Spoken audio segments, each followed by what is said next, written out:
സുബർഗത്തിൽ എനിക്കെന്റെ വരനായി വരണം, സുബ്ഹാനോടിരവോദാൻ കരം നീട്ടിത്തരണം.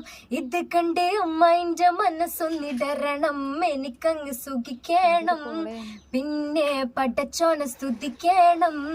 എന്നെ അടുത്തടുത്തിരുത്തിക്കൊണ്ട് അനവധി മുഹബത്തിൻ കഥകൾ മൊഴിയണം, അതിനൊരു മഹർമാല പണിയണം. പാട്ട് റിലീസാകുന്ന സമയത്ത് എന്തായാലും കാണുക, സപ്പോർട്ട് ചെയ്യുക. ഓക്കെ,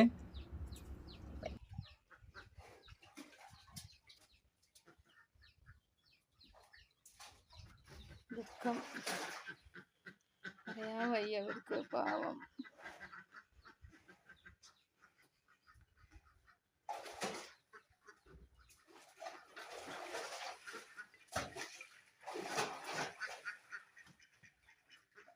പണിയിച്ചു